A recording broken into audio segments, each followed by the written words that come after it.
Hey everyone. Today we're coming in with the hot takes. Cyclops versus Gambit, who would win? Feel free to disagree with me at the end. So let's start off by talking about each of them.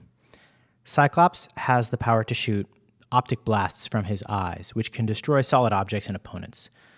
A misconception is that these are lasers. They're not lasers. They don't have heat. They actually have kinetic force, like being punched.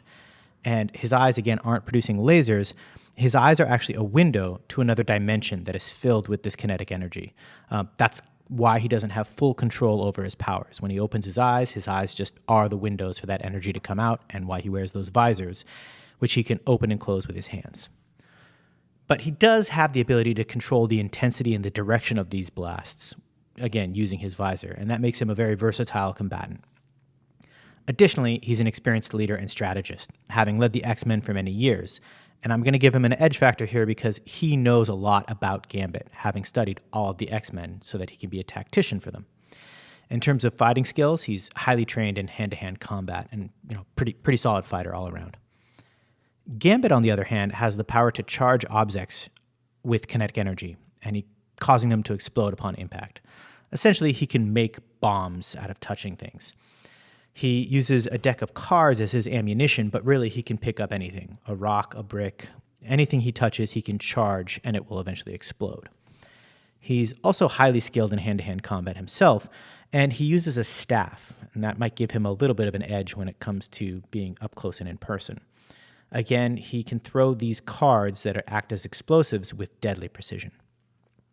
Finally, Gambit is also an expert in thievery and espionage, making him very sneaky and good at infiltrating enemy bases.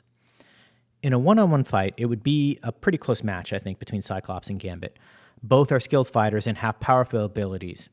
And while their abilities are relatively matched, in terms of raw power, Cyclops' optic blasts are stronger than Gambit's kinetic energy attacks, so he has a little bit of an edge here.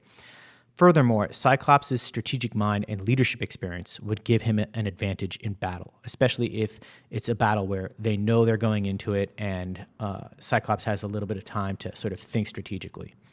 That being said, Gambit's agility and sneakiness could allow him to catch Cyclops off guard and land a critical blow. And it's important to keep in mind, Cyclops isn't superhuman strong. He doesn't have any super healing powers or anything. If Gambit got him with a blow, it would do real damage. If Gambit is able to avoid Cyclops' optic blasts and get in close for hand-to-hand combat, he could potentially defeat Cyclops with his superior fighting skills. Again, he has that staff. So once they get in close and Cyclops' optic blasts, which are better at far range, they're still useful close to close, but at that point, I actually think Gambit's card-throwing ability would be better close in than Cyclops' optic blast. It's kind of like the difference between having, sorry for this kind of analogy here, but like, a sniper rifle versus a handgun. Once you get in close, it's actually better to have a handgun. It's lighter, it's faster, it's easier to use. Ultimately, the outcome of the fight would kind of depend on specific circumstances of the battle, such as the environment and combatants' mindsets and tactics, but based on the respective powers, the skills, and experience, I'm going to give a slight edge to Cyclops in a fight against Gambit. Feel free to disagree with me, or let me know who you want to hear about next. Peace.